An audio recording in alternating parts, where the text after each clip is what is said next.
Leaving an abusive relationship should bring freedom. Like, this is what we think right away, right? But for many of us, it feels like the nightmare just changes shape and it's just a different type of abuse. Ultimately, the abuse doesn't always end for people when they escape, and the abuse just changes or evolves. And so today, I'm going to show you how to deal with post-separation abuse and to start taking your power back. So thank you for being here on the Be a Better You podcast. I am your host, Allison K. Dagny.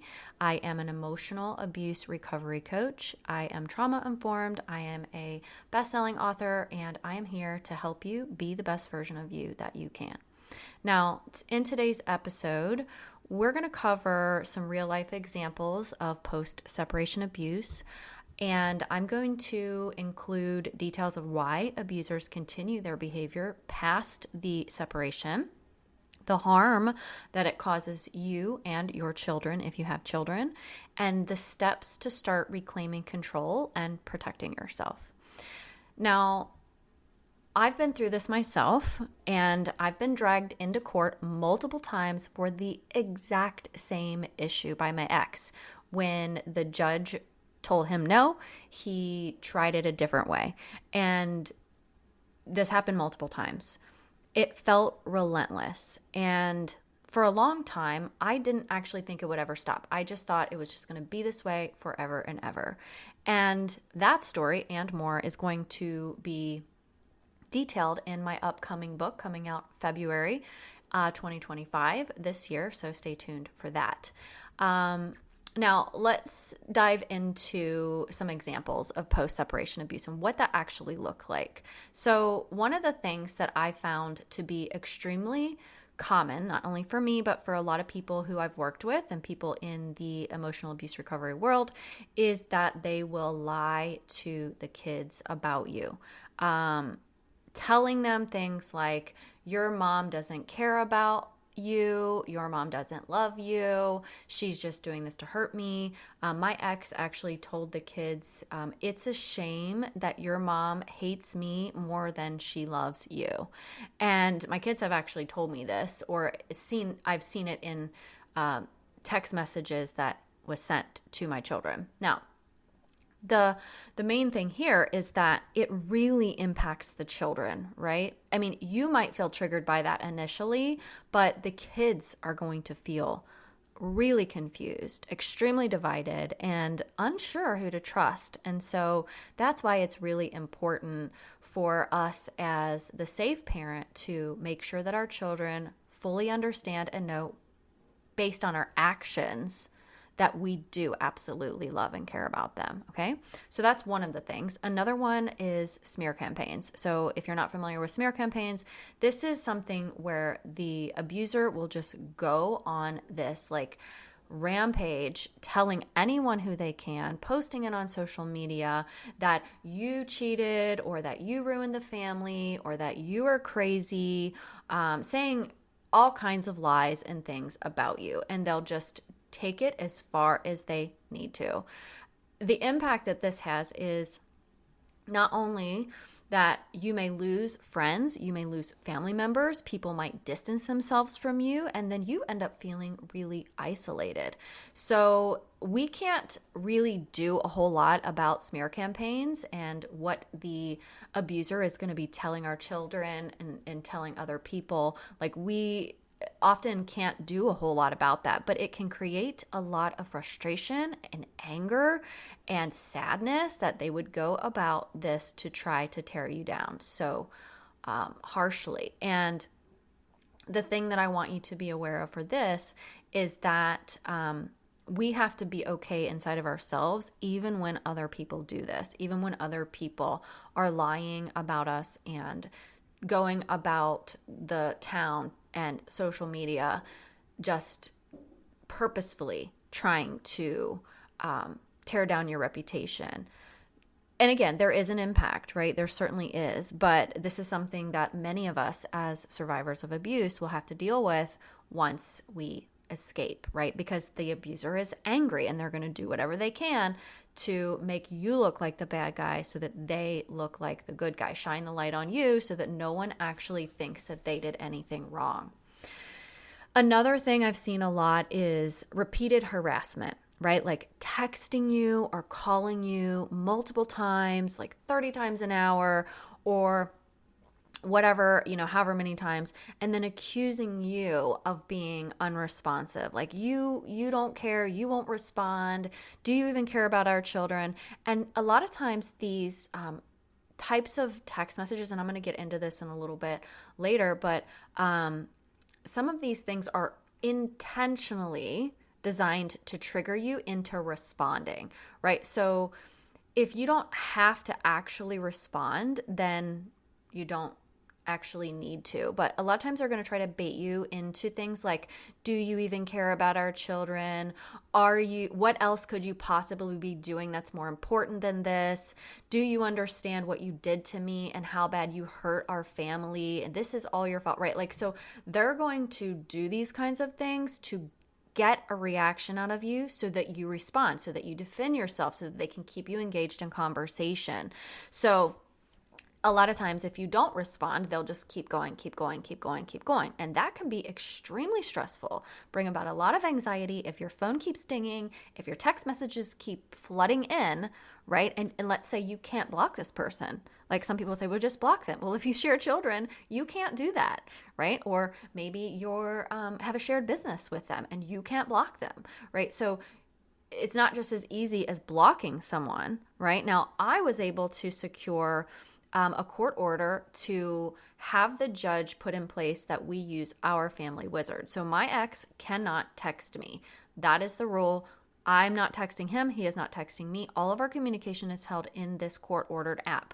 And that feels a lot safer to me because you actually have to go to the app, open the app, press a button, type it in, write your message, hit send, right? All of that. And all of this is admissible in court. So it's trackable. Like I could even add my attorney to it. Now you do have to pay for some of these apps and, depending on your personal situation, you may or may not be able to do that. But even if you can't, I'm going to help you with this kind of thing, with this repeated harassment. And it is harassment, especially if it's unwanted. And the impacts, right? Again, it's that anxiety and that stress. It's like, oh my gosh, like you're busy, you're doing something and you pull up your phone and you've missed 20 text messages or 13 phone calls or whatever, right? So that is, again, what post-separation abuse can look like. Another one is refusing to follow court orders, okay? And this is extremely common. Oftentimes, I have found that the abusers do not read the decree. They do not care about the decree. They do not want to understand it. They do not want to follow it. They're not somebody who wants to be told what to do, even by a court or a judge, right? So often they will ignore the custody agreements or the decree. Maybe they just refuse to pay child support. Maybe they just do whatever they want. And when they do that, they're expecting that you're not going to do anything about it.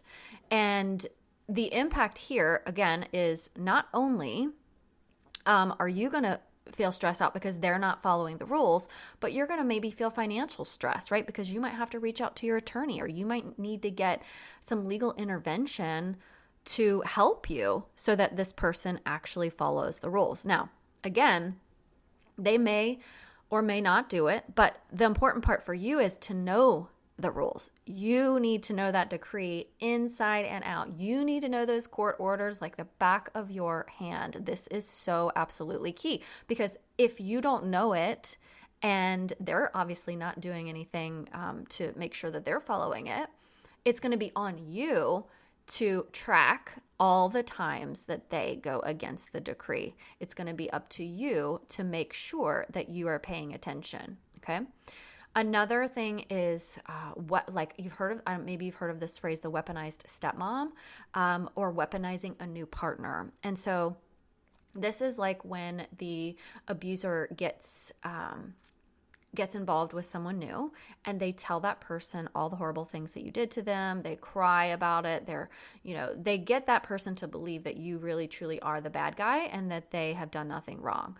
And so a normal person who's in a relationship with someone would probably believe them, would probably think, yeah, oh my gosh, look at how horrible this person is. And she up and left and she did all these terrible things. And then the abuser is going to be playing on sympathy for themselves. Okay. So that new partner could end up doing things like calling you names, participating in the smear campaigns, participating in how they talk about you to the children, mocking you during exchanges with the kids if they're around, going out and smearing you on social media, right? This is a real thing that a lot of people experience. And it not only erodes like your sense of self-worth and your own dignity, but it really complicates co-parenting, especially if you have children together. And they will often do this to basically just kind of bolster their stance and like reinforce their army of trying to take you down, harm you, hurt you, punish you, you name it, whatever that is. So I don't experience it anymore, but I did experience this very briefly with the co-parenting coordinator that my ex was trying to have the court order. And I didn't want that because I felt like he would be able to manipulate the coordinator and it was going to take away my rights as a parent and my ability to make sound decisions for my kids. And my attorney, and you'll read about this in my book too, but my attorney we were going to court and he requested discovery. And if you're familiar with discovery, it's basically just asking the other parties to present information or, documentation or whatever. And so the discovery that was requested was anything that could essentially prove or state that we needed a co-parenting coordinator from my ex. Okay. So my ex went to every person in his family and had them write down why they believed we needed a co-parenting coordinator. And he also utilized his new girlfriend. And his new girlfriend, she wrote a whole page worth of things as well against me. So we don't have a bad relationship anymore, but obviously I know that he had put her up to that, just like he had, put his entire family up to it. So they sent 10 pages of hateful things about me, lies, and all kinds of just negativity. And again, you can read about that in my book that's coming out in February. But my point is about this, that they're going to do whatever they need to do to weaponize that new partner for them to help them. Okay. Another thing is keeping really close tabs or like monitoring your life. So this could be like following you to your gym or commenting on your social media activity under fake profiles. Like that's the kind of thing that happens in post-separation abuse. Now, I went completely off the radar right after I escaped my abuser. Like I literally, my real name is not Allison Dagny. If you didn't know that, I use this name as a pseudonym for my book and for the business that I run because I don't want my ex to know, because I don't want to be dragged to court. Now, what I will tell you is that my real name, I have completely erased my digital footprint from. Like if you search my real name, you will not find me. You will not find photos of me or anything like that. And I did that deliberately on purpose. I don't use I have a personal Facebook. I have a personal Instagram. I don't use them. I've deleted all the people who I know personally, like all of that, because to me, that's just an easy opening for my ex to be able to monitor me. And I don't want to give anybody that opportunity. So this can have a very, very significant impact on your life. I have an example of this of a friend of mine that I'll share with you. But, this is something that can be extremely scary and extremely, what is the word that I want to use? Triggering, because it feels like you got away from the person, but you can't get away from them. Okay, another one, and this is the last one for this, is using the legal system as a weapon. There is like legal abuse or paper abuse, you may have heard of these terms, but when they're like filing frivolous motions to literally financially drain you or force interactions with you. I have a friend who had literally had to spend $100,000 because her ex kept doing this to her, and she had the money to be able to support herself and protect herself, but it was draining rapidly because this horrible person kept filing these stupid and frivolous motions to force the interaction. So I can give you an example of a friend of mine whose ex took her to court to dispute a very, very tiny minor change in like a drop-off time, right? And that costed thousands of dollars in legal fees for something like that, right? Which it was literally like a very, very, very minor change. So that's the kind of thing that these people will do just to force interactions with you, to punish you, to drain you dry, right? And these are things that you need to be aware of, right? Whether you're still in the relationship and you get out, or you're out and you have like multiple more years that you're going to have to deal with this person, you need to be able to be aware of these things. Okay, I said that was the last one, but actually a couple more I just thought of. One is like if they're interfering with your new relationship. So let's say that you get into a new relationship and they reach out to that other person. They may lie to them, spread rumors about them to your new partner, like to try to sabotage the relationship. This is something that I've seen happen before. Maybe like even not just relationships, with your job too, like calling your workplace or doing things to like disrupt your job, like constantly calling where you work. And that's going to cause problems between you and your boss and your coworkers. Like this person is being crazy to try to sabotage your job, which can go into like that financial abuse part. And then also like maybe faking emergencies or, things like that, where you're claiming your child is sick or injured when they're not, just to disrupt your plans. Like literally you can't put anything past these people. Post-separation abuse is a real thing. Now, why does this happen? Why do these people act like this, right? Well, you know that when you were with them, they were acting like similarly. They were being extremely controlling and abusive. And so that's their pattern. That's who they are and what they do, right? Just because you leave doesn't mean that's going to change. So abusers have a very, very, very great need for control. So control is their weapon, and abuse is rooted in power, right? So when they lose access to you, it threatens their sense of power or their sense of dominance over you or control, right? So they may do it for that reason, but they may do it to punish and manipulate, right? So they might feel entitled, because we know especially narcissistic people feel entitled to punish you for leaving. Like, you disrupted the family. You pulled back the veil on my life. You exposed me. You did this or that or whatever, right? You hurt me. So they may feel entitled to punish you, right? Well, you left, so now here's your punishment. If I can't control you anymore, I'll control how others see you. There, insert the smear campaign, insert the lies to the children, okay? Now, another reason why this happens is, I believe, because victims are often unprepared. So you might underestimate the escalation, right? And a lot of times victims believe that separation will be the end, not realizing it's often a beginning. It's often intensifying abuse at that point. So, for example, when I left, I actually I felt a lot of relief, right? I don't have to deal with his control and his manipulation and his constant like poking and prodding and criticism and all of that, which is true. That was that was over. But I wasn't prepared for sending notes in my backpack, in the kid's backpack, to me. I wasn't prepared for, all these things that his family would be saying about me. And I'd be hearing these rumors that I had done these horrible things and I was a gold digger and I was a cheater, like all of these things that were coming up. I wasn't prepared for that stuff. So when you underestimate that and you just think like, oh, I'm going to get out of here and then it's going to be a-okay, it's usually often not that way.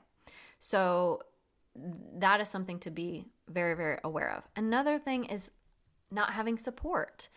And we may not think we need that support, but we really do. So friends and family really a lot of times don't understand these kinds of dynamics. They don't understand the dynamics of being in an emotionally abusive or physically abusive relationship. They just think, why would you put up with that? Why wouldn't you just leave?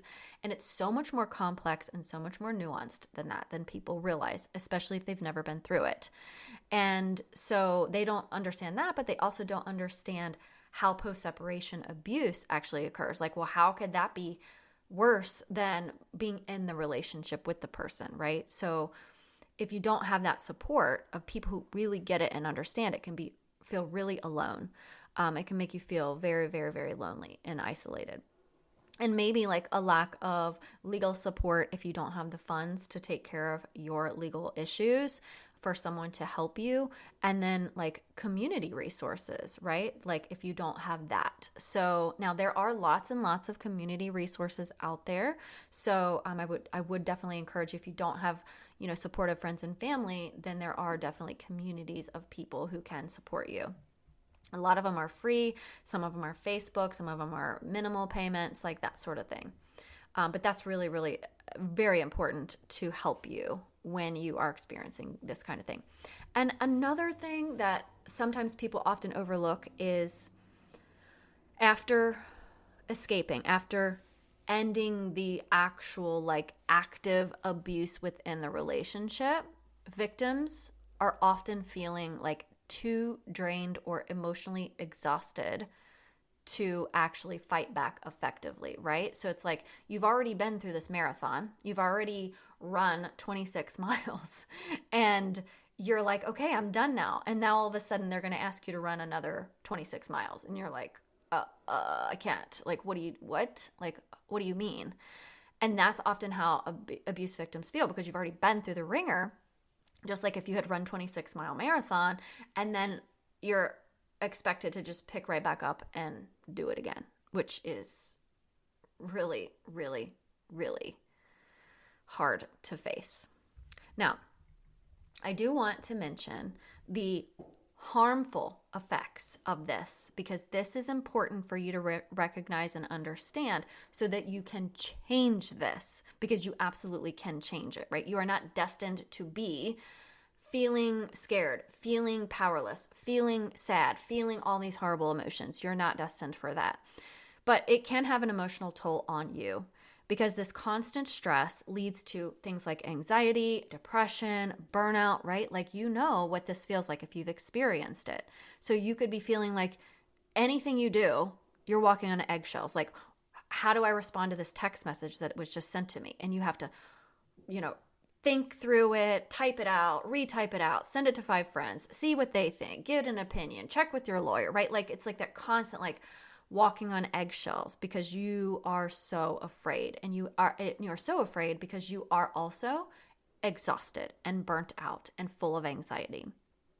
Another thing is that it can affect you by, like I said before, straining those relationships with friends and family, because if the smear campaigns have ramped up so hard, then people may distance themselves from you, right? And this may not actually have anything to do with you personally. This could just be people saying, I can't handle the drama, or I can't deal with this, or like whatever, right? So I want you to be very, very aware that you don't have to take it personally either, even though it is a very, very difficult thing to deal with. Health consequences. Let's talk just briefly about that, because when you have things like anxiety, depression, these kinds of constant emotional exhaustion where your nervous system is always on high alert, that can also create things like headaches, digestive issues, insomnia, not being able to sleep, right? So these physical manifestations of the emotional toll can happen as well. And this is something, can physically impact you. It can, sometimes people have to be hospitalized or be put on medicine, just so that they can cope through this. Now, I will tell you that this doesn't have to be this way, right? And I'm going to explain this to you as we go forward, but once you figure out how to manage the stuff inside yourself, that's when you become empowered, even when post-separation abuse is occurring, okay? Now, I do want to briefly talk about also the impact on, because that was the impact on you, but the impact on your children, right? So if you have kids, I definitely want to include this. Again, emotional confusion, because your kid might say to you, like, why does daddy say you don't love me? Or why does daddy say that you don't care about me, right? So you're going to then have to be on your best as a parent to be able to explain this to your child, okay? You're going to have to be able to do it without emotions running the show so that you can be clear and put that child at ease and reassure them, okay? Trust issues is also going to come up for your kids because now they're going to be thinking, who do I trust? Which parent is actually the trustworthy person? So I do have other episodes on this, like how to help children. If you scroll back through some of the older episodes to help your children if you're struggling with this kind of thing. And then behavioral problems, like you might end up seeing your kids acting out at home or having stressful interactions with you, or maybe when they come back from the other parent's house and they get to you, they're an absolute basket case or emotional wreck that they can't handle, and they unload all of their emotions on you, which then what's going to happen to you? You're going to be an emotional wreck, right? So we got to get all of this figured out inside of ourselves so that we can manage this stuff, okay? Now, let's talk about steps to empower yourself, because we've already talked about all of these things and like the negative effects and what it looks like and why. But what you're probably here for is how to empower myself. Number one, and if you have a pen and paper, I'd highly recommend you write this down. Get your mindset right. And what I mean by this is uncover your subconscious beliefs. Now, if this is the first time you're listening to me on this podcast, I am a subconscious healing expert. I help women shift their subconscious beliefs so that they can feel how they want to feel and behave how they want to behave, because it all starts in the subconscious mind, okay? So if you're not familiar with that, you can scroll all the way back down to the very first episode, 1 through 4. You're going to get a quick recap of exactly what I'm just talking about here. But fear, inadequacy, insecurity, these kinds of emotions stem from the programs in your subconscious mind, stem from the conditioning that you went through under abuse, whether that was when you were a child, whether that's in an adult relationship, whatever that is, right? So those kinds of emotions, if you're leading with fear, inadequacy, and insecurity up against somebody who's taking you to court, well, that's probably not going to be a good outcome for you, right? We don't want you to be feeling fear, inadequacy, or insecurity if you have to go up against an abuser and deal with post-separation abuse. Because if you have beliefs like, I can't win, they're always going to control me, I'm never going to be able to get ahead of this, right? If you have beliefs in your subconscious mind like those, right, that's going to make you feel fearful, inadequate, and insecure. And if you feel fearful and you feel inadequate and you feel insecure, how do you think you're going to show up? Are you going to show up standing tall, feeling solid in all of the things that you have to say, believing that you can stand up for yourself? No, you're not. You're going to feel weak and powerless, and you're going to have your shoulders low, and you're going to feel like scared. Like, that is what's going to happen if you have subconscious beliefs like that. So my number one step is you have to get your mindset right. You have to figure out what it is that you believe about yourself, about the situation, about your ability to stand up for yourself, to protect yourself, or to speak clearly, like whatever those things are. That is so important. Now, let's say, for example, the belief is like, I can't win.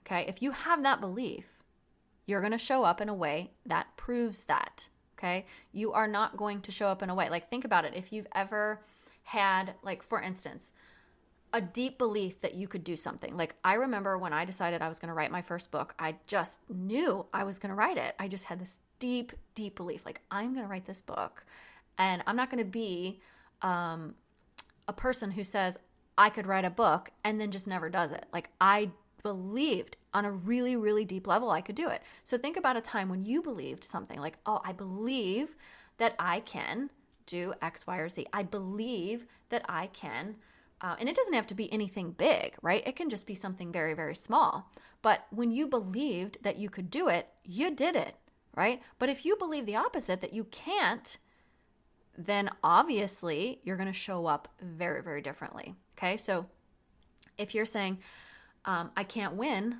I would challenge that. I would say, I can win. Like, what makes me believe that I can't win?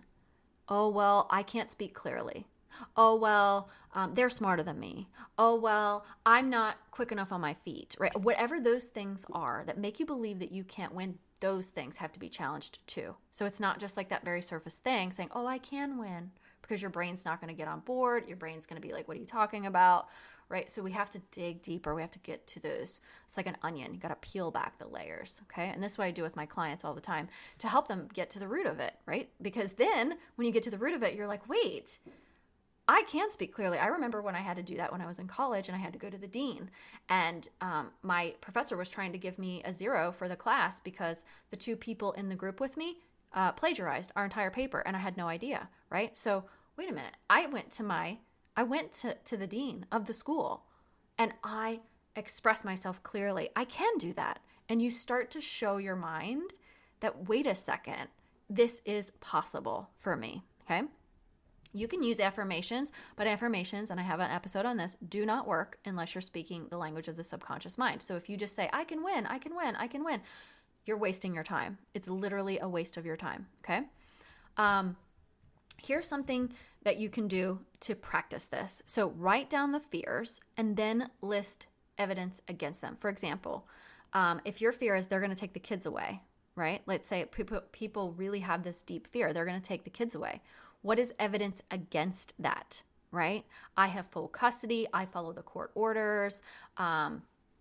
Courts typically favor a mother in most situations, like different things like that. So like you got to start looking for different stories, because if you just keep telling yourself the story, they're going to take the kids away, they're going to take the kids away, you may want to hold on to that subconsciously, because you have a deep fear that if you don't believe that it will actually happen, right? That it helps you be on guard or helps you take care of yourself. But I'm telling you, you don't have to have the fear in order to protect yourself. You don't have to have the fear in order to be able to protect your children, okay? So that's the difference there. Step number 2, right? Step number 1, get your mindset right. That's key, and I'm always going to put that first. But step number 2 is train the abuser, okay? Train them through your actions. And you're probably like, what? What do you mean? How do I train them? Number 1, if you set a boundary, you got to stick to it. Okay, you have to be consistent, because if you tell them, I'm only going to communicate through emails for matters related to the children, and then they start texting you and you communicate with them about it, instead of going to your email and saying, I remember telling you I'm only going to communicate through email, and I'll respond only there, right? Or maybe you just don't respond at all in the text message, and then finally, when they can't get a hold of you through text, they message you in an email, and then you respond. You're training them. Oh, she's only responding through email for matters related to the children, right? See what I'm saying here? You have to be consistent with these abusers, because if you're not, they're just free for all. They're just going to do whatever they want. So, and maybe they do whatever they want anyway, but at least you are holding your boundaries and you are being consistent, okay? That gives you a sense of confidence as well. Another thing is you could even like role play responses to triggering text messages or things like that. For instance, like, and have them at the ready. Maybe you have like a note app, and in that note app, you have these things at the ready. Like, I understand your frustration. Please refer to the court order. Or please see the decree. Like, I've used that many times. Please see the decree, right? And I used to actually screenshot the decree and circle those areas. However, I eventually got to the point where, like, wait a minute, why am I doing his homework for him? Why am I telling him where to look in the decree? I know the decree. And if he doesn't know it, that's not my problem, right? So I would just say, please see decree or whatever. So maybe you have to have messages ready to go that you think up ahead of time, in order to make sure that you're not stuck. And then what happens is when you start creating these, you start creating more and more and more of these, they become more automatic for you and they're easier for you to fire off instead of even having to refer back to your notes. Okay. Another thing that's going to be really important to train them is to track everything. Okay. So you've probably heard this before. If you can use an app, right, like the Our Family Wizard app or something like that to keep notes, that's great. But if you can't, and let's say that you went to mediation, like a friend of mine, she went to mediation for her divorce and they just came up with a agreement and they just still text each other. Well, he harasses and he sends multiple messages every single day. And if she doesn't respond, he tries to trigger her into responding. So what she does, and I've advised her to do, is just screenshot all of that. Just screenshot where you have said, please stop harassing me, or please keep it about the child, the different things like that. And then he keeps doing the opposite of it. And then just screenshot them and print them out and stick them in a folder because you may need these someday, right? Now, it is highly stressful for her. I'm not saying that it isn't, but at least you feel very, very, very secure in what you are able to control, because you cannot control the other person, but you can control what you do, right? So you can even tell them that you are tracking this information. I am keeping track of your continued abuse. I am keeping track of your continued harassment. I am forwarding these things to my attorney, right? You can say those kinds of things and that is completely fine. But you're just communicating and letting them know and training them that this is what you are doing. And the other thing, this is so, so important, is don't engage with them when they're trying to provoke you, right? And this may be hard for people because you're like, I just want to defend myself and they're lying and I need to set the record straight. No, you don't. You absolutely do not. This is going to be a challenge mentally for you to have to shift this. And I've had to help clients with this too, because again, it starts in the subconscious mind. You're going to be believing like they shouldn't be lying about me and they shouldn't be smearing me and they shouldn't be telling people this stuff, right? They're sending this long insulting text, right? Log it, but don't reply. If it doesn't pertain to the children or something legal in your document, it doesn't require a response from you. And oftentimes, if you do respond, they're going to bait you into something so that they can use it against you. So you want to be able to collect all the ammo, right, that they're delivering, the harassment and all of that, but you don't want to actually reciprocate any of that. You need to be factual and non-emotional when it comes to the responses. So if they're trying to engage, if you're feeling that emotional, like you just know what it feels like, you want to respond and you want to send like a freaking long ass message back, put it in a note, write it somewhere else, and then don't send it. Okay? Don't send it, because the more you give in to their provocations, the easier it is for them to get supply from you and then use it against you later. And we don't want to set you up for that. Okay? The third step here is building a support network. If you don't have professional support, I would highly encourage you to find it. Coaches, mentors, therapists, legal advocates, anybody who can provide guidance for you, okay? And maybe it's just a friend or somebody you met on social media who understands, right? But you need some sort of support. Like if you can't get professional support, at least try to get some support. And then like, for example, I have my Radiate and Rise community, and I have coaching inside that community multiple times a month. So you can come in and you can, like a member mentioned the other day, she was dealing with this exact same thing with the abuser lying to the children, telling her, and so we were able to help her through that as a community. So if you're interested in something like that, then seek out that kind of support from a community. You can lean on friends and family, but again, if they don't understand, it might be hard. So you may need to be really specific about the help you need, right? If they can't understand where you're coming from emotionally, maybe you can lean on them for childcare, or maybe you can lean on them to help you with ride sharing or like different things like that, okay? Anything that's going to help alleviate some of the stress in your life when you're dealing with post-separation abuse. Lastly, for that is knowing your legal options. So filing harassment reports, like if you have to go to the police and file a harassment report, that may be something you have to do. I told my friend that when her ex continued to send, 20, 30 messages in a row, day after day after day, I said, you can do that, or you can consult with your attorney and get them to, file like a cease and desist or something to that regard. You have options here, right? And if you don't have an option to, let's say, have an attorney or somebody like that to support you, then ultimately you may need to just get it right in your mind so that it doesn't impact you, so that you're not feeling affected by it when they continue to do it. So it's just like you roll your eyes and move on next. Okay, yeah, I got 14 text messages today from this person, and you know what? I don't even care. So there are options. You definitely have options. So I don't want you to feel hopeless about that. Now, the last thing I want to mention here is that you don't have to fight this battle by yourself.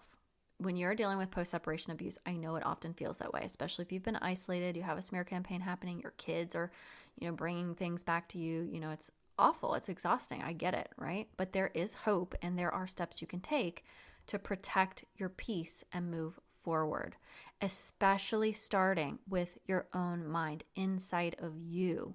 What is it that you believe? What is a new story you can tell yourself? And if you don't do that, then the old story is just going to keep playing, and that old story is just going to keep making you feel the same ways going forward.